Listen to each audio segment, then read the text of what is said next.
डोबारी आला, डोबारी आला, चला चला कसरतीचे खेळ दाखवणार तुम्हाला. एवढ्याशा रिंगणामधून एवढं मोठं शरीर काढणार. चलो माय बाप, पापी पेट का सवाल है. ये मुन्नी आपको खुश कर देगी, अपनी जान हथेली पर रखकर खेल बताएगी. एक तास जोरदार ताली हो जाओ. मी आपला मनोरंजन सुरू करणार. कोलांटी उडी मारणार, दोरीवर उचलणार, बांबूवर करणार. माय बाप, ही काय जादू नाही, नजरबंदी नाही, खरा खुरा खेळ हाय, जीवावरचा मेळ हाय. हा समजा कशासाठी, हा टिचभर पोटासाठी. जास्ती मागणार नाही, फक्त 1 रुपया, 1 रुपया, 1 रुपया. चिल्लर असेल तर चिल्लर द्या, नाही तर डॉलर पण चालेल. माय बाप, 1 रुपया माझ्या बुढा आईसाठी, 1 रुपया माझ्या लहान भावासाठी, त्याच्या दुधासाठी. दे दो माय बाप, दे दो. भगवान आपका भला करेगा, जिंदगी में कुछ कम नहीं पड़ेगा. हो गया खेळ. खूप छान करतेस तू. कसं काय जमा तुला हे सगळं? जसे तू पुस्तके वाचते फटाफट. पुस्तक सोपं असतं, पण दोरीवरून चालणं किती अवघड असतं आणि किती साहस करतेस तू. आदत हो गई. मुन्नी चलो अगले चौक में जाएंगे अभी. मुन्नी हा दर 1 रुपया आणि ते ठेव. हे काय? जायचे कळ्या. उमलल्यावर छान वास येतो. आता सुद्धा छान वास येतो. अम्मा अम्मा, आज तर कहर झाला, पैशांचा पाऊस झाला. हे बघ किती पैसे मिळाले. मुन्नी जाते मी. थांब. हे धर 1 रुपया आणि ह्या बदल्यात मला रंगीन खडू आणून दे. अगं मी तुला तसंच देईन. हे ठेव. अगं मी तुझ्या कड्या ठेवल्या ना सुगम घेणाऱ्या. मी पैसे परत देणार नाही. उभा तुला रंगीन खडू आणून देईन. मुन्नी बेटा, खूप होती ती.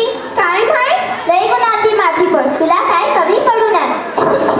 चल अम्मा, आज आपण तुझ्या औषधी घेऊन येऊ. नको बेटा, आता माझा काय, मुन्नालाच बघ काय पाहिजे ते. माझ्यासाठी काय पण नको. किती करशील माझ्या सोन्या.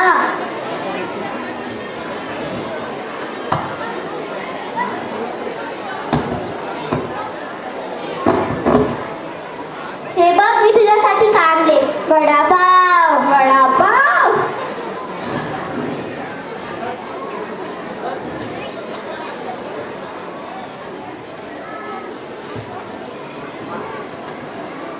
लई भारी, मेरी प्यारी अम्मी, मला वडापाव खूप आवडतो.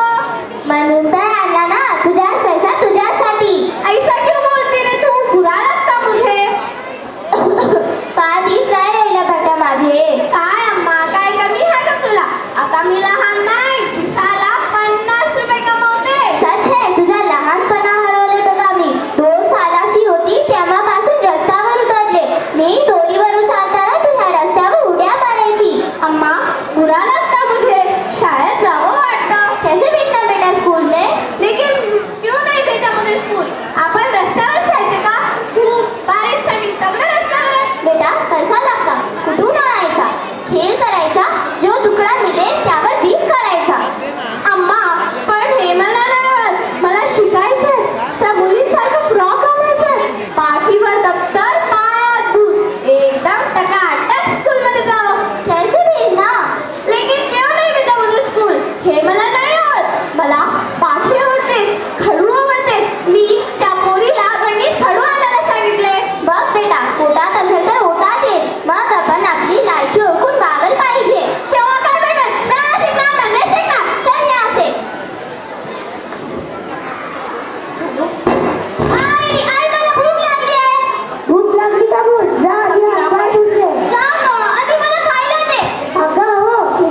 कसंच गेले लेकरू, काय खाल्लं पण नाही, उगाच बोलली मी त्याला. अगं आई, तुझ्यामुळे काय नाही गं, तू रडू नको, तू रडली की मला पण रडू येतं बघ. मग तू त्याला शोधून आण. अगं मी तिच्या सगळ्या मैत्रिणीकडे जाऊन आलो, पण तिने कुठेही पण नाही सापडली. ती पण शोधून आला गं, पण नाही सापडत पण ती. तू गेला होतास ना पोलीस स्टेशन, सापडी नाही पण ती. इतका मनावर तिला तर वाटलं नाही.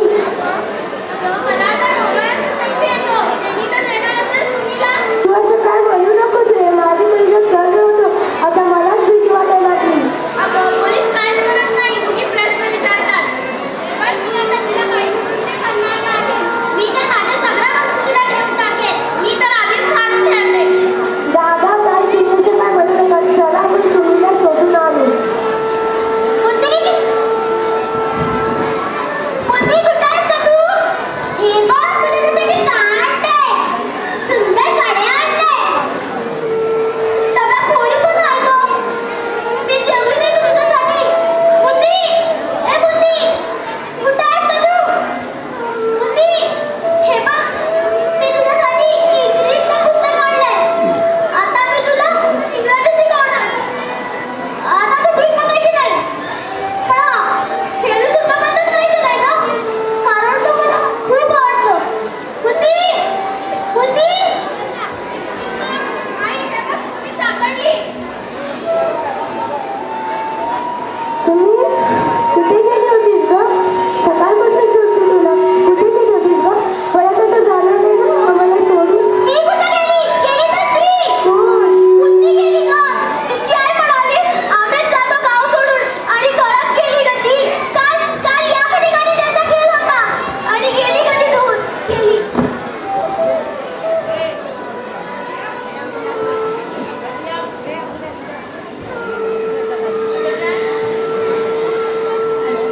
In the grand theatre of life, education takes center stage, illuminating the path of both the ones who value it and those who do not.